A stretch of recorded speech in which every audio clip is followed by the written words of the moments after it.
Okey, Assalamualaikum warahmatullahi wabarakatuh dan juga salam sejahtera. Okey, kali ni kita nak masuk subtopik 7.1 lagi, tapi yang bila di mana kita punya learning outcome dalam video kali ini adalah define and use gravitational field strength. Okey, so first at all kita nak berkenalan dulu apakah dia gravitational field strength. Okey, gravitational field strength ni kita akan denote dia sebagai simbol A and then ada G kecil dekat bawah tu. Okey, kita tahu bahawa gravitational field strength adalah sejenis pecutan. Jadi dia adalah vektor kuantiti. Difahami bahawa kita boleh tulis simbol ada arrow ke atas ni untuk menunjukkan dia vektor, ataupun kebanyakan buku dia dah tak guna dah simbol ada ke atas ni sebab kita tahu bahawa dia adalah vektor kuantiti. Okey, jadi apakah dia gravitational field strength ni? Untuk apa-apa objek, point mass, kalau kita ada mass, dia akan ada gravitational field surrounding dia. Contohnya dekat sini saya lukis satu gambar rajah bulatan. Silibus kita bincangkan tentang spherical object lah. So this object katakanlah mass untuk bumi. Surrounding objek yang ada mass, dia akan ada gravitational fields. Dia akan generate gravitational fields, di mana field itu kita indicate by a line. So dia ada line lah. Line tu pula tangent to the surface. Ini surface, tangent to the surface. Ada line, ada line, ada line. Dia equally space lah ya sebenarnya. Ni saya tak berapa nak tepat sikit lah kan lukisan saya ni, tapi harap difahami. Jarak antara dua ni sama. So yang warna hijau ni yang saya lukis ni adalah gravitational field strength, di mana dia punya direction adalah pointed towards to the center of that object. So ini adalah dia punya direction of the gravitational field strength for any object yang mempunyai mass. Dan juga dia punya lines ni indicate the gravitational field strength. Dia akan towards to the center of that object. That's why kenapa kita contohlah kalau bulan kat bulan kat sini. Kenapa dia boleh orbit the earth? Sebab dia ada gravitational field strength kat situlah. Kita tahu bahawa sebelum ni kita belajar kalau kita ada dua point mass, dia akan ada force of attraction kan. So dia akan ada force of attraction, meaning that objek satu ni dia ada force macam ni. Warna merah tu force and then here is the force from another object. Ini adalah force. Let's say ini force 21, ini force 12. For example. So kalau ada dua mass, kita akan ada dire attraction, di mana kita panggil sebagai gravitational force. And then kenapa and then kalau objek ni orbiting around the earth, for example, ke sini sampai pusing-pusing, dia punya kekuatan dia, gravitational field strength dia adalah sama disebabkan oleh jarak dia yang sama kat sinilah. Tapi apa yang berlaku apabila objek ni dia dekat lagi dengan bumi, so jadi dia punya gravitational force pun akan increase. So bila gravitational force akan increase, maka dekat situ dia akan experience more greater assertion gravitational field strength. So kita tengok kat sini untuk gravitational field strength, dia ada kaitan antara mass dan juga radius. Tapi kat sini you all nampak equation dia tak ada lagi kan. Dia punya equation dia. Kejap lagi kita akan derive lah. Dia punya kaitan dia. So secara basically what is gravitational field strength? Dia adalah measure kekuatan gravitational force yang kita letak surrounding of that mass. Sebab tu that equation AG is equal to Fg over m. Kalau takrifan dekat sini, dia just bagi tahu dia macam translate balik lah this equation. Gravitational field strength tu adalah gravitational force per unit mass of a body yang kita panggil sebagai test mass placed at a point. Tapi secara konsepnya, kalau you ada mass, mass tu akan mewujudkan gravitational field surrounding it. And then bila wujud gravitational field surrounding it, kita boleh ukur berapakah kekuatan gravitational force surrounding objek tersebut. So kalau kita takrifkan dia dalam bentuk formula, dia akan jadi AG which is equals to FG, di mana FG adalah gravitational force, and then M ni adalah mass of a body yang kita panggil sebagai test mass. Okey, kalau dalam gambar rajah di sebelah ini, yang manakah test mass kita? Test mass kita adalah objek ini, okey, objek yang kecil ni. Okey, ini point mass, okey, point reference kita di mana gravitational potential energy is come from. Okay, and then test mass tu adalah another object. Okay, this one is point mass, and then another object kita panggil sebagai test mass. Okay, sebelum saya pergi kepada benda lain, okay, kat sini kata okay, vector quantity, so dia ada direction lah. Okay, SI unit dia adalah Newton per kilogram ataupun MS minus 2. Okay, sama macam unit percutan. Okay, seterusnya dekat sini, okay, kat sini beritahu, okay, dia juga dikenali sebagai gravitational acceleration ataupun free fall acceleration. Okay, nama lain bagi gravitational field strength lah. Okay, gravitational field strength ni adalah sama dengan direction. Okay, direction is the same direction of the gravitational force. Okay, and then another formula. Okay, so kat sini tadi kita dah discuss bahawa AG is equals to FG over M. Okay, kita tahu gravitational force is equals to GMM over R square. Okay, ataupun semalam kita tengok M ni M1, yang ni M2 bahagi dengan R square. Okay, di mana salah satu tu adalah point mass and then another one adalah test mass. Okay, ingat balik kat bawah ni adalah M kecil ni adalah test mass. So, kalau kita buat penggantian dekat sini, kita akan cancel out test mass ni. Okay, so, jadi yang tinggal dalam equation kita adalah G besar, which is the universal constant, 6.77 kali 10 negatif 11. Okay, darab dengan M ni adalah point mass. Okay, kalau refer dekat sini, kalau kita refer kepada gambar rajah saya bagi tadi contoh tu, so point mass kita adalah mass of the earth. So, jadi kekuatan gravitational field strength tu adalah depends on mass of the earth ataupun point mass, and then also depends on radius ataupun dia bukan radius lah, dia jarak daripada center of the mass tersebut. Okay, ni dia beritahu lah. Okay, center of the earth mass. Okay, now kita tengok dia punya illustration, bukan illustration lah, dia punya grafik dia lah pula macam mana. Okay, so kita ada point mass kat sini, di mana katakan dia adalah mass bumi. Okay, katakanlah ada objek di sini. Okay, kalau kita nak ukur dia punya gravitational field strength, okay, kekuatan force yang dikenakan terhadap mass tersebut, okay, kita akan gunakan gravitational field strength, okay, di mana equation GM over R square. Okay, tapi kita tak boleh guna the mass of this object, tapi kita guna mass of the point mass. Okay, sebab kita nak ukur efek kekuatan daripada gravity yang dihasilkan oleh point mass ni. Okay, so this is the equation. Beri penekanan kepada R. Okay, biasanya bila apply this equation, student biasanya akan confuse dekat R. Okay, I dah mention dah hari tu dekat dalam subtopik 7.1 juga, tapi bahagian A tu, R yang kita ada, sebab R ni kan dia datang daripada gravitational force tadi kan. Yang ni. Okay, dalam ni tak ada, tapi dia ada datang daripada gravitational force. Di mana R tu adalah jarak daripada center of the object. Okay, center of the object sampai this point adalah R kecil. Okay, kalau katakan this is the mass of the earth, kita ada nilai constant bagi radius bumi. Okay, radius bumi kan, radius mestilah daripada center, okay, pergi kat mana-mana point. Okay, so katakanlah kita nak refer kat sini, so this point. Okay, ini adalah R bumi. Okay, biasanya kita akan denote sebagai R I besar. Okay, R besar and then I besar, tapi I besar tu kita letak subscript ni. Okay, kita letak kat bawah. Okay, R of the earth. So that's why dekat sini dia kata daripada hujung ni sampai hujung sini, okay, dia adalah R earth. Okay, sebab dia ambil sini sampai sini R earth. Okay, and then kadang-kadang soalan dia beritahu, okay, height from the ataupun latitude, ketinggian daripada sini, okay, daripada surface of earth sampailah objek ni. Okay, biasanya mungkin juga dia guna simbol H ataupun dia akan guna term latitude, okay, ketinggian daripada surface of the earth.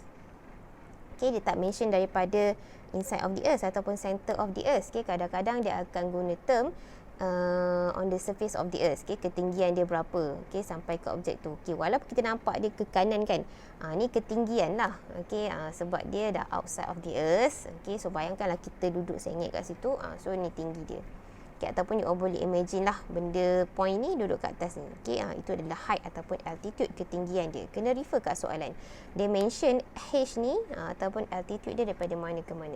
So in this case, meaning that kalau kita nak dapatkan nilai radius, nilai distance from the center of the earth, kita akan tambahkan R earth ditambah dengan latitude dia ataupun H dia. Okey, saya rasa sampai itu okey kot, faham. Okey, saya ulang lagi sekali. Tadi kita dah discuss bahawa apakah dia gravitational field strength, okay, di mana adalah satu pengukuran nak ukur betapa kuatnya gravitational force placed on an object that is in a gravitational field, okay, yang berada dalam gravitational field. Lepas tu kita dah go through apakah dia equation untuk gravitational field strength tersebut, okay, and then kita dah go through apa takrifan R ni, okay, dia bukan radius of the circle, dia bukan radius of the circular, tapi dia adalah jarak yang kita ambil daripada center to another center of the mass. Okay, sekarang kita nak tengok ada beberapa situasi, okay, kalau saya kecilkan lah. Okay, kalau dah nota you all ni, you all boleh nampak ada 3 situasi di mana kita akan tengok apakah kaitan assertion gravitational field strength tu outside of the earth. Okay, outside of the earth ni maksudnya ini bumi, ini radius bumi, R besar ni sampai sini per sini pun adalah radius bumi. Okay, tapi kalau katakan objek tu jauh, kita nak tengok apa kaitan gravitational field strength. Lepas tu kita nak tengok macam mana pula gravitational field strength on the earth surface, okay, di mana R tu sekarang adalah sama dengan radius bumi. And then the last one, kita nak tengok relationship AG tadi tu, gravitational field strength if we place an object inside of the earth. Okay, ada 3 situasi berbeza. Okay, sebelum tu kita nak pergi kepada kita nak cerita tentang gravitational field in the small region near the earth surface. Okay, bayangkan ini adalah earth surface. Okay, ini okay, inilah ini adalah bumi kita, earth. Okay, tapi saya ambil coek sedikit saja. Okay, saya ambil coek sedikit saja kat sini. Okay, paling dekatlah dengan earth surface. Okay, apa yang akan berlaku kat situ? Okay, dia kata bahawa untuk a small region near the earth surface, di mana R dia, okay, jarak dia tadi tu antara dua mass tu adalah sama, lebih kurang dengan R besar. Okay, kita tahu, bukan kita tahulah, you all tak tahu lagi lah. Okay, nilai constant bagi radius bumi daripada sini ke sini. Okay, radius bumi ni around 6,400 km if I'm not mistaken lah. So jadinya 6,400 kilo. So 6,400 kali dengan 10 kuasa 3 lagi jarak bumi ni. So R ni sangat-sangat besar nilai dia. Kalau kita nak ambil katakan daripada surface bumi, okay, pergi dekat mana-mana jarak kat sini, alah coek setakat 5 km semua tu kan. Okay, so kita akan assume sebab dia punya radius bumi ni lagi besar daripada jarak yang you nak ambil ni, that's why kita akan consider dia punya strength ataupun kekuatan gravitational field strength dia adalah sama dengan 9.81 meter per second square. Okay, kita ambil daripada sini lah. Okay, kita bayangkan ini surface bumi, okay, seprihan yang saya ambil tadi, secoek tadi tu. Okay, and then kita apply the equation GM bahagi dengan R square, and then kita letakkan radius bumi, okay, dekat situ. So kita akan dapat nilai yang sama, iaitu 9.81. Okay, G ni constant, M ni constant. M ni adalah mass of the earth. Okay, sebab kita tengah bicara tentang earth kan, surface of the earth. So mass kita adalah mass of the earth. Bahagi dengan R kecil tadi, tapi R kecil tadi kita gantikan dengan R besar. Okay, sebab kalau katakanlah kita masukkan 6,400 km, maksudnya 6,400,000 tambah dengan katakan 500 meter. Alah, berapa je, dia tak berapa nak efek sangat kan. Okay, sebab itulah dia kata kalau yang setakat dekat surface of the earth tu, kita consider R dia adalah sama dengan radius bumi. So dekat surface, nilai dia adalah 9.81. Okay, ini constant, mass bumi pun constant, okay, ada nilai tetap. Okay, radius bumi pun constant, mana-mana pun akan dapat nilai 9.81 lah. Okay, next kita tengok situasi yang saya sebutkan tadi. Okay, outside of the earth. Okay, apa yang berlaku bila objek ni outside of the earth? Kita masih lagi apply equation gravitational field strength kan. Okay, this is the equation. So from this you can see that the relationship between the gravitational field strength and also its radius, dia punya distance, okay, adalah inversely proportional. Okay, meaning that makin jauh objek tu daripada bumi ataupun point mass, okay, so R dia adalah besar, jadi dia punya AG, okay, dia punya gravitational field strength, kekuatan medan magnet dia gravity dia adalah semakin berkurangan. So samalah, same as the gravitational force. Okay, makin jauh dia duduk, so jadinya dia punya kekuatan medan untuk tarik dia adalah berkurangan. Okay, this is the first situation di mana kita punya objek berada jauh daripada radius bumi. Kita tengok situasi yang kedua. Okay, macam yang kita bincang tadi, on the earth surface. Okay, on the earth surface ni bukanlah betul-betul berada di sini, tapi mungkin juga around 5 or 10 km ke apa ke. Okay, yang dekat dengan bumi, okay, kita consider on the earth lah. Okay, so kalau on the earth, okay, ataupun dekat je dengan bumi, kita akan gantikan nilai G constant, mass of the earth constant, nilai radius R constant. Okay, you all akan dapat 9.81. Okay, kalau tak cari, try sendiri. Okay, tengok nilai constant G, tengok nilai constant mass of the earth, and then tengok nilai constant radius of the earth. So you all kira, you akan dapat 9.81. The last situation, okay, the last situation di mana inside of the earth surface, okay, di mana R tadi, distance tu tadi adalah lebih kecil daripada radius bumi. Okay, sekarang apa yang berlaku kalau kita ada objek tu dia duduk dalam bumi tau. Okay, tadi objek tu duduk luar ataupun dia duduk dekat surface of the earth. Sekarang ni bila dia duduk di dalam bumi, maka kita tak ambil dah mass, kita tak ambil dah rujukan kita ni mass of the earth. Kita akan ambil mass yang dekat dalam ni pula lah. Okey, di mana mass yang dekat dalam ni kita denote sebagai m prime. Okey, m prime ni the mass of the spherical portion of the earth of radius r. Okey, kita gantikan g m prime bahagi dengan r square. Okey, and then what happen bila you all ganti, okay, by assuming the earth is a solid sphere and constant density. Okey, kita punya density, formula density sama dengan mass over volume kan. Okey, so jadi kita ada dua mass tadi. So ni dia derive balik Okey, dia derive balik. So satu mass earth, okey, yang kita guna M besar, and then lagi satu mass inside earth. Okey, dia guna M prime. Okey, dia derive balik daripada this equation. Okey, so bila dia derive balik, so dia jadikan M prime sama dengan density darab dengan V prime. Okey, maksudnya volume inside of the earth. Okey, portion kecil ni, okey, M prime ni, so dia ambil volume yang kecil lah. Kalau M besar, dia ambil volume yang besar ni. Okey, so V besar tu adalah volume. Okey, so dia buat ratio antara dua ni. Apa yang berlaku dekat sini, okey, since the density is constant, kita akan cancel out the density.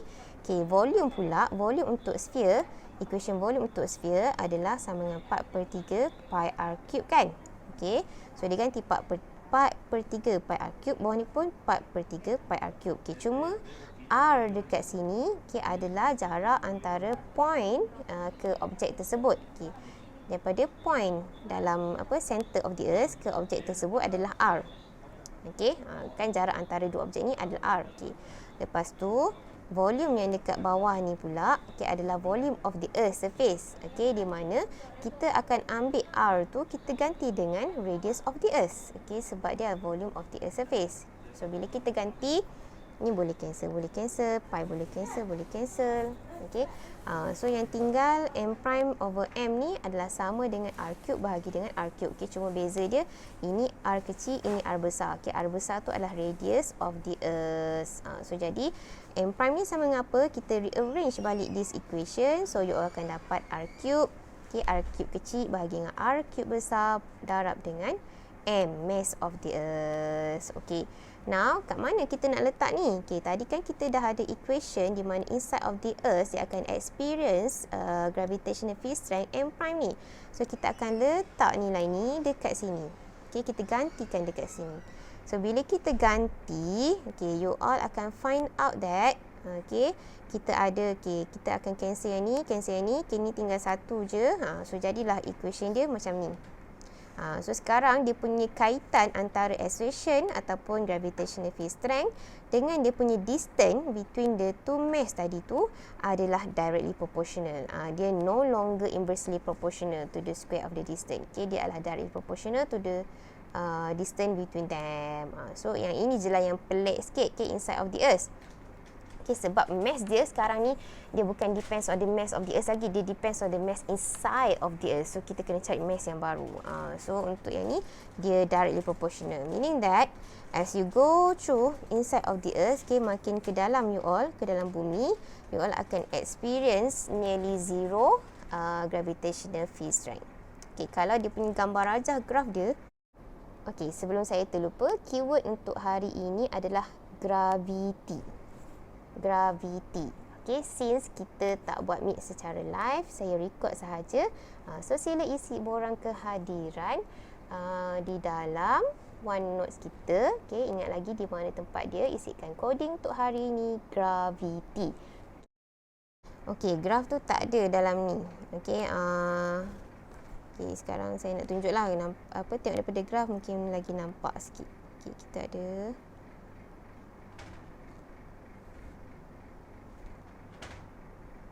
okay, ini adalah AG and then ini adalah R, jarak. Okay, katakanlah okay, ini bumi kita. Okay, ini adalah center dia. Okay, so kita dah kata tadi bahawa dekat inside of the earth ni, okay, dekat inside of the earth ni, okay, kat sini dia punya AG is directly proportional. Okay, and then as you go through inside of the earth, okay, dekat dengan kerak bumi dalam bumi ni, pusat bumi ni, you akan experience nearly zero acceleration ataupun gravitational field strength. So tapi daripada sini ke sini dia adalah directly proportional. Okay, so maksudnya makin ke jauh, you all akan experience gravitational field strength yang makin kuat lah. Makin ke dalam, makin berkurangan. So jadi graf dia, bentuk dia adalah makin lama makin meningkat. Okay, sehingga mana ni?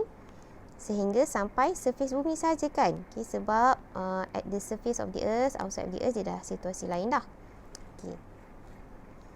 Kita tengok tadi, dekat at the surface of the earth, kita akan experience gravitational field strength which is equals to 9.81 ms minus 2. So jadi, dekat sini, sampai puncak ni ataupun sampai the surface of the earth, okay, kat sini ni, okay, ini nilai AG dia adalah 9.81. Okay, ini adalah surface bumi. So jadi kita akan denote dekat sini, inilah R Earth. Okay, saya ulang lagi sekali. Okay, kita buat graf AG against R, di mana acceleration ataupun gravitational field strength against distance between two object. Kita dah discuss tadi, objek yang duduk dekat dalam ni, okay, makin ke dalam dia akan experience nearly zero acceleration ataupun gravitational field strength. And then kita dah buat dia punya equation dia, which is equation dia adalah directly proportional A dengan G. So that's why kita akan ada straight line graph. Okay, straight line graph sampai mana dia straight line ni? Sampai dekat surface of the earth saja kan? Okay, so tulis bawah ni, okay, surface of the earth meaning that daripada sini ke sini adalah radius bumi. Kan? Ini sampai sini adalah radius bumi. Okay, sebab tu saya denote dekat sini, inilah R Earth. Okay, dekat radius bumi berapakah nilai pecutan dia, gravity dia, gravitational field strength dia adalah 9.81. Okay, so sinilah dia. Okay, tapi bila objek tu berada di luar sini, okay, dia akan experience AG dia sama dengan GM over R cube. Okay, di mana AG dengan R adalah inversely proportional, okay, terhadap kuasa 3 lah. R cube. R cube ke R square? Saya pun lupa. Okay, R square. Sorry. Okay, GM over R square. Okay, dia inversely proportional to the square of the distance between them. Okay, so jadi kita nak lukis graf macam mana kalau dia inversely and then dia square. So dia adalah bentuk curve. Okay, inversely dia ke bawah kan. Okay, and then square dia akan jadi lengkung, curve kat sini. So ini adalah apa nama dia? Variation gravitational field strength towards to the radius, the distance between the two object. Okay, di mana dekat sini dia punya hubung kait dia AG is inversely proportional to the square of the distance. Okay, tapi dekat part yang depan ni AG is directly proportional to the distance. Okay, tapi bila sampai dekat radius bumi, okay, dia adalah sama dengan 9.81. Okay. So saya rasa penerangan tentang what is AG ataupun gravitational field strength dah settle. Kita tengok beberapa contoh lah dalam nota ni. Okay, determine the Earth's gravitational field strength on the surface and then at an altitude of 350 km. Okay, dia dah bagi dah constant G, mass of the Earth dia dah bagi, and then radius of the Earth. Oh, okay, sorry. Bukan 6.4/3 tadi, tapi 6.4 dah 10/6. So, maksudnya lagi besar lah radius bumi ni. Okay. Alright. So, we look at here. Okay, inilah ilustrasi gambar dia. Okay, ini ada data-data yang telah diberikan. Okay, gravitational field strength dekat on the surface of the Earth. So, kita gantikan GM. Okay, M tu adalah mass bumi sebab point mass. And then bahagi dengan R kecil, tapi sebab dikata on the surface of the Earth, so jadi kita akan guna radius bumi lah. Okay, kita ganti 6.4/6. Okay, ingat 6.4/6 tadi saya tersilap. Okay, 6.4/6 dia punya constant R bumi. So bila kita ganti, U akan dapat 9.77 Newton per kilogram ataupun 9.77 meter per second square. Ni kan hampir kan dengan 9.81. So terbuktilah. Okay, B, dia tanya at an altitude 350 km. Okay, so at an altitude tu, okay, ini adalah illustration dia. Maksudnya kat sini, daripada surface of the Earth sampai dekat atas ni, H dia adalah 350 km. Kilo 10^3 kan. Okay, sebab tu ada 350 10^3 kat sini. Sebab dia 350 km. Okay. R kecil yang kita nak masukkan dalam equation dekat sini untuk cari gravitational field strength, kita kena consider jarak dia daripada center of the point mass. Okay, yang dia bagi tu daripada surface. So, jadi kita akan tambahkan dengan radius bumi. Okay, daripada sini ke sini adalah radius bumi, R besar. So, that's why dia tambah ni, radius bumi 6.4. 6.4 kali 10^6. Okay, tambah dapat yang ni. So, gantikan balik dalam equation kat bawah ni. So, dapatlah 8.78 ms minus 2, which is towards to the center of the Earth. Okay. Okay, right. So, saya rasa itu sahaja penerangan saya tentang subtopik 7.1 pada bahagian B about define and use gravitational field strength. So, jadi kejap lagi saya akan post soalan lah. Soalan mana yang you all nak kena buat. Okay, thank you.